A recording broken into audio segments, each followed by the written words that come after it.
Eto na. Grabe to mga kapatid. Ang panonoorin po natin ay galing sa ating Balitang Pinoy TV. Ito ang title. Eto na sa wakas, just now. Breaking news, biglaang ito. ICC good news, ICC prosecutor. Liguwak na. Sa akin patanong ha, kung totoo o hindi.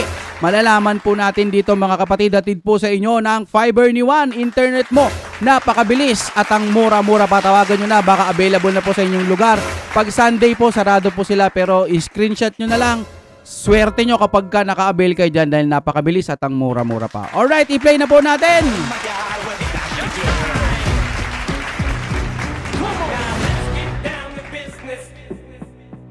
Okay, anong meron dito mga kaibigan? Nangangamoy tagumpay ng ating mga Duterte. I-play na ho natin. Ito ang balita ngayon. Trending at pinag-us. Ay, teka, yung isa yon saglit lang.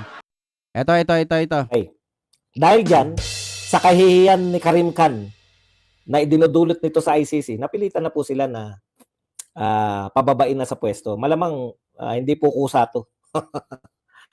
Napilitan na yung pababain sa pwesto. Ngayon, ano po epekto niyan? Sa tingin natin, no? Malaki po epekto niyan sa kaso ni Tatay Digong. Hindi naman po automatic. Sino ba yun, no? Karim Khan. Balitang Pinoy TV. Sino ba siya, no? Sige nga, tingnan natin. Magandang araw sa ating lahat mga kababayan. Saan man panig kayo ng daigdig naroon. Ayan, yung Karim Dito Khan. na naman tayo sa another episode ng ating vlogs. Usapan natin ngayon, ito po, no? Karim Khan, ang ang prosecutor po ng ICC na siya pong nagpo-prosecute dito po kay Tatay Digong sa kanyang kaso, no, sa dahig, ay pansamantala pong bumaba ng pwesto dahil sa kinakaharap din itong kaso. Nako! No? Pag-uusapan po natin yan. Pag-uusapan din po natin ito pong patuloy na paglilinis, paghuhugas kamay ni Toby Chanko na sinagot naman po ng mga congressman, no? Dahil po sa kanilang pagkatalo. Ito po talaga palpak yung kanilang political strategy. Kung hindi pa rin po kayo naniniwala na palpak talaga tong admin na to, ganun po, no? Sa totoo lang, no, maniwala kayo na may kapalpakan na nangyayari dito sa administrasyon na to. Yung BICAM pa lang, hindi po nila masagot ng maayos. Yung mga flood control na malapit na naman pong tag-ulan, wala na naman. At marami pa pong iba. Nakakaamoy na ba kayo ng mga proyekto? May mga bago bang proyekto? Wala! Kaya, para sa akin, may kapalpakan. Kung may kabutihan, siguro medyo katiting at hindi pa natin alam. Wala ako nakikita Ayuda, salamat sa ayuda. Pero hindi siya kinagandang ikaunlad ng ating bansa. Ang ayuda para lamang po sa mga emergency. Yan ang sa akin. Kung may nagawang mabut, parang wala talaga. Sir Badong, diretso na natin. Siyempre, ang dami po. Meron po ako nabasa na nahihiwagaan po ako. Bakit daw po ba ako tuwan-tuwa? Tuwan-tuwa raw po ako sa resulta ng eleksyon. Samantalang nanalo sila Tito Soto, Lacson, iba pa. Ano, bakit po ako natutuwa? Hindi ko po alam kung bakit po hindi ako dapat matuwa, nanalo po tayo. Yan po mga pag-uusapan natin, pero bago yan, kung bago ka pa lang dito. Alam nyo, sa eleksyon kasi, hindi lahat nakukuha. Kahit sa ang mga eleksyon na nangyayari, hindi po lahat ng team nakukuha. Pero, may pagkakataon dito sa Pilipinas na yung 8 diretso, swak sa inodoro. Yan, nakakita tayo ng ganon. Kaya, ako man, nagtataka ako kung paano nakapasok yung dalawa, isinusuka na ng taong bayan noon. Suwak sa inodoro ang mga dilaw. Ngayon, paano nakapasok tong mga to? Yun ang sa akin. Kung nakapasok man, kung kabutihan at walang daya, congratulations sa inyo. Pero pag may daya, hindi pa rin kayo magiging banta kay BP Sara. Kung ako sa inyo, kayong mga nakapasok dyan ng mga dilaw, magtrabaho kayo ng maigi para sa ating Pilipinas. Yan lamang ang nakikita ko. Magtrabaho kayo, ito na ho yung pagkakataon ninyo. Pero para sa akin, masaya pa rin dahil malaki po ang naipanalo natin dito sa mga Duterte. In-endorse ni BP Sara, in-endorse ni Tatay Digong, nakapasok naman po, no? Kung nadaya tayo, wala na tayong magagawa doon kasi nung mga nakaraang taon, may nadaya din, wala ring nagawa. Recount, etc. Wala naman nangyayari. Wala tayong nagagawa doon. Ang importante sa ngayon, may nakapasok na malalakas na kaalyado ng Duterte. Sa ating channel, mag-subscribe ka na. Dahil ito lang ang tayong channel na may kinikilingan, may pinapanigan. Una sa balita, Yes. uli sa impormasyon, kaya ano pang hinihintay nyo? Pindot na. Alright. Pag-usapan po natin, mga kapatid. Unahin na natin to si Karim Khan. Totoo ba yung sa title mo, boss? Ano ba yung title ko? Si Karim Khan? Opo, yung ICC prosecutor po, pansamantalang bumaba sa pwesto dahil po sa kanyang kasong kinakaharap, no? Kung titignan po natin, yung buong ICC po, malaki po ang problema sa United States of America, no? Ay, oo. Dahil sa patuloy nilang pakikialam, gusto po nilang imbestigahan yung mga Amerikano at ang mga kaalyado, no? Nagalit na po ng tuluyan. Kasi meron po silang warrant of arrest kay Netanyahu, Prime Minister po ng Israel. Yung Israel po, number 1 po yan na kaalyado ng Amerika dyan sa Middle East. Oh. Nagalit na po ng tuluyan kasi po pati Amerika gustong imbestigahan itong hindi naman po mga miyembro to. Itong Israel, USA. So itong si International Criminal Court, masyadong pakialamero, no? Sama na natin ang Pilipinas. Hindi naman po mga miyembro to ng nagpakalat na naman ako ng fake news. Alam mo, wala akong panahon sa'yo. Kung sa tingin mo fake news yan, bahala ka sa buhay mo. Pawis ako. Hindi ko pala siya natanggal. Ngayon, kung inaakala nyong fake news yung sinasabi ni Sir Badong, huwag kayong manood sa kanya. Ganun yun. Dito kayo sa akin manood. Kaya Pinoy TV, mga kapatid, Pinoy TV, Balitang Pinoy TV, manood po kayo dyan. Pero kung gusto nyo na may mga reaksyon, dito po kayo. Palike po ng ating video. Salamat! Wala po akong panahon na makipag-usap sa inyong mga nagpe-fake news. Ito po, para po sa mga kaliwanagan po ng nagsasabing fake news. Ito po ay balita sa buong mundo ngayon. Oo, tama. Ayan, nag-step down pansamantala si Khan, ano na ang pangalan nito? Lagi ko nalilito kasi kay Karim Khan, tsaka kay Amir Khan. Nag-step down po siya. Yan nga po, no? Malaki po problema niya ang ICC na yan. Kasi mahilig po sila makialam dito po sa mga hindi naman miyembro. Ayun. Sama na natin yung Pilipinas. Hmm. Meron pong warrant of arrest si Vladimir Putin. Meron pong warrant of arrest ngayon si Prime Minister Netanyahu. At iba pa, may isa pa sa ICC, sa kasong crime against humanity. No? War crimes, crimes against humanity. Mahilig kayong makialam. Hindi niyo naman kasapi. Hindi nyo naman member. Wala naman kayong jurisdiction. Oh. Okay? Ang pagkakaiba lang po ng Pilipinas at saka ng Israel at ng Russia, hindi po pinapansin ng Israel at ng Russia yung mga warrant of arrest na to. Bakit? Ayun. Kasi hindi naman sila miyembro ng ICC. Alam nila lahat na ito ay pautot lang ng ICC. Wala po kasing pondo ang ICC. No? Kinakailangan po nila na maipakita yung mga galit po, mga bansa pong galit sa Israel at bansang galit sa Russia, kinakailangan po nila ipakita na nag-issue sila ng warrant of arrest para po manatili silang pagpopondo. Popondohan po. Yan po yan eh. Sino kaya popondo rito? Huwag nyo nang pondohan to. Pakialamero to eh. Wala na nga silang jurisdiction sa Pilipinas. Pinakialaman pa rin nila si Tatay Digong. Alam naman na nila, di ba? Mga hayop to mga to. Para sa akin, mga hayop-hayop to. Mga siraulo. Hindi, sarili ko lang itong pananaw at opinion. Sila ay mga GO, mga 8080, mga pulpul na walang alam kundi mangialam sa ating bansa. Alam nyong wala kayong English nga pala, no?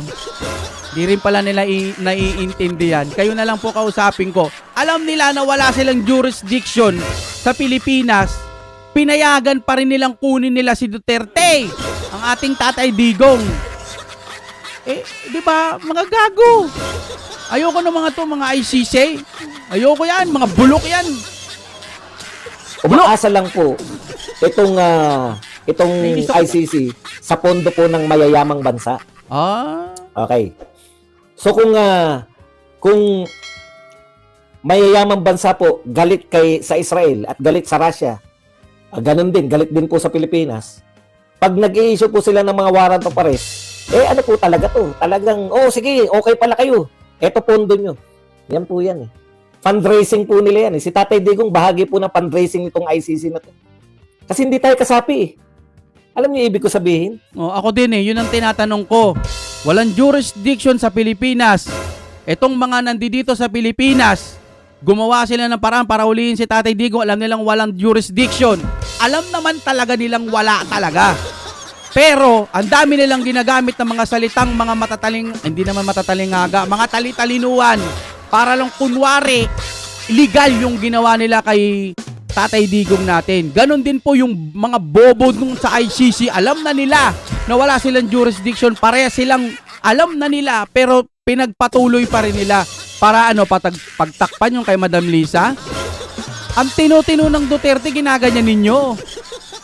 Lahat ng may ayaw sa Duterte, ito lang ang sasabihin ko, sintabi po Lahat kayo mangmang. Dito lang sa sitwasyon na to, lahat po kayo mangmang, walang alam. Ang alam nyo lang mayaman kayo. Pero hindi nyo alam na napakagaling na presidente to para sa mga taga Davao City at sa mga naniniwala. Saksi ako, ang ganda ng Davao City. Tanga ka? Kung ayaw mo sa Duterte, sira ulo ka. Di ba? Ang ganda-ganda ng pamamalakad ng Duterte. O kita nyo, mahal ng taong bayan. Kahit si BP Sara, mahal ng taong bayan. Yung mga in-endorse ni BP Sara, pumasok. O nasa na yung mga umaapi kay BP Sara? Laglag.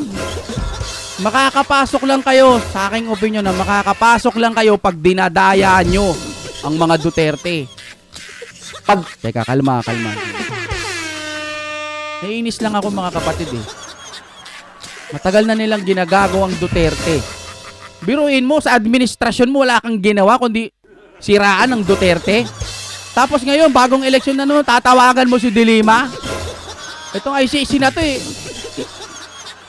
sarap pagbabatokan yung mga sa rin tong ICC tsaka magsama-sama kaya kayo. Alam nyo yung mga ayaw sa Duterte, pumunta na lang kayo doon sa Dahig. Sama-sama kayo, doon na lang kayo tumira. Sa Dahig lang doon lang sa loob, huwag kayong mamasyal. Naiinis ako mga kapatid kasi pucha, ang tagal na nilang inuurat ang mga Duterte. Pag ito nakabawi, sabi ko sa inyo, lintik lang ang walang ganti. Promote lang yan.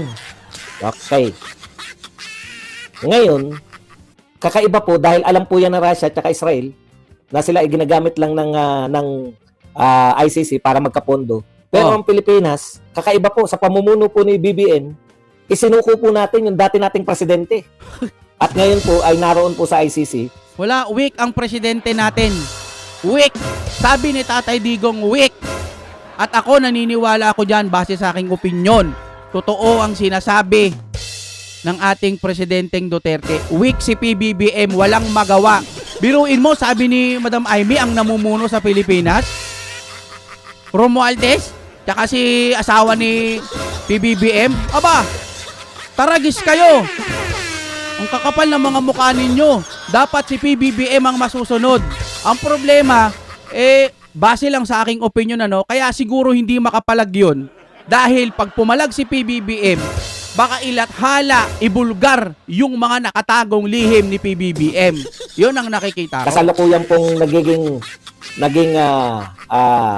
tourist attraction. Tourist attraction. Yeah. Ngayon sa Dahig, Netherlands, itong si Pangulong Duterte. Okay. Iba pa po to. So, bilang ganti ng US, Ay, pawis ako. pina-freeze, no? Freeze po ng US yung lahat ng asset, hindi lang po ni Kamirkan. Kung hindi, Karimkan pala. Kung hindi, lahat po ng asset ng lahat ng mga opisyales ng ICC. Ayun! Apektado po sila. Iba pa po tong kaso ni Karimkan na sexual, no? Sexual misconduct. Yan. Nakakahiya naman. Bakit kayo nakikialam sa Pilipinas? Thank you very much, Kang Kabuto, sa 25 pesos na pagkapi. Wow, may mga 25 pesos na kape. No? Sa atin po, mga kapatid, kahit hindi po tayo nagla-live, sa mga pagkawang gawa dyan, meron dyan super thanks. Pindutin nyo lang po dyan, may lalabas po dyan ng mga amount. Maliit lang po yun, pang pagana lang, no? Bakit kayo nakikialam sa Pilipinas? Kasi gusto nila na anong tawag doon? Sila yung tagapagtanggol ng mga naapi, no? Di ba? Ganun yung gusto nila, pandaigdigang tagapagtanggol ng mga inaapi. Okay naman ang ICC. Pero ang hindi okay, yung ginawa nila sa Duterte. Bulok ang style ninyo sa ginawa nyo sa Duterte. Yan yung gusto nilang palabasin sa ICC. Mm. Pero, yung mismong prosecutor nyo ay may kaso ng sexual misconduct. Putik niyan, yung prosecutor mismo? Anong klaseng ano to? Ang maganda ninyong gawin dyan, ibalik nyo si Tatay Digong, no? Ibalik nila si Tatay Digong sa Pilipinas. Kasi yung ICC nasisira na rin sila dahil po sa nangyaring sitwasyon sa pagkuha kay Pangulong Duterte. Masisira po kayo sa ginagawa ninyo, hindi lang sa Pilipinas, sa buong mundo. Kitang-kita walang jurisdiction, wala nang koneksyon, pero nandoon ang Tatay Digong. Sana itong mga nanalong maka Duterte, aksyonan po ito dun sa mga walang pakialam sa Duterte. Nakinabang ho kayong lahat pero ngayon baliwala lang ni hindi malang kayong magsalita. Alam nyo na nakikita nyo ng may mali. Dapat nakikialam na kayo. At ito po ay sinumpaan sa United Nations. Huwis ako. Iniimbestigahan po to si Karim Khan ng United Nations. O United Nations po, mas kinikilala, United Nations, totoong samahan. Ito pong ICC. Ha? Ito pong ICC, sino lang ang Bulok. kumikilala dyan? Yung United Nations po. Ang kumikilala lang sa ICC ang Pilipinas. Sila Torre lang. Hindi, joke lang. Sila Torre, kilala nila yan. Asa na nga pala si Sir Torre? Si Idol. Idol ko yun eh. Ganun-ganun ng baril yun eh. May araw ka rin sa Pilipinas. Kinikilala po yan ng mga majority ng mga bansa sa buong daigdig. Okay. Ngayon, siguro napapahiya na yung ICC. Bakit kayo manghuhuli ng mga may kaso sa ibang bansa samantalang yung prosecutor ninyo malaking yung nag-uusig, no? Kung sino pa yung nang-uusig may kaso din. Anak ng teting, palpak din naman pala kayo dyan. Siya yung naka-assign kay Pangulong Duterte base ho sa aking pinapakinggan ngayon. Tapos yung naka-assign na yan, prosecutor na yan, may issue din pala, may kaso din pala. Tapos ngayon, aalis, no? Alam nyo, tanggalin nyo dyan si Tatay Digong, pauwi nyo ng Pilipinas, hindi nararapat yan dyan. Malaking abala yung ginagawa ninyo. Di ba nga, pag nandiyan dyan na si Tatay Digong, tinanong nyo sana na nagawan ba to ng proseso sa Pilipinas, ng Supreme Court, inutos na ba ito, dumating na ba to sa Supreme Court? Alam nyo wala, bakit pinapatagal nyo pa dyan? Di ba? Yung mga ganong sitwasyon. Ay nako. Sana hindi lang basta makawala ang Duterte dyan. Ibig kong sabihin, sana makauwi ang Duterte dito tapos bigyan ng leksyon yung mga nagpadala doon.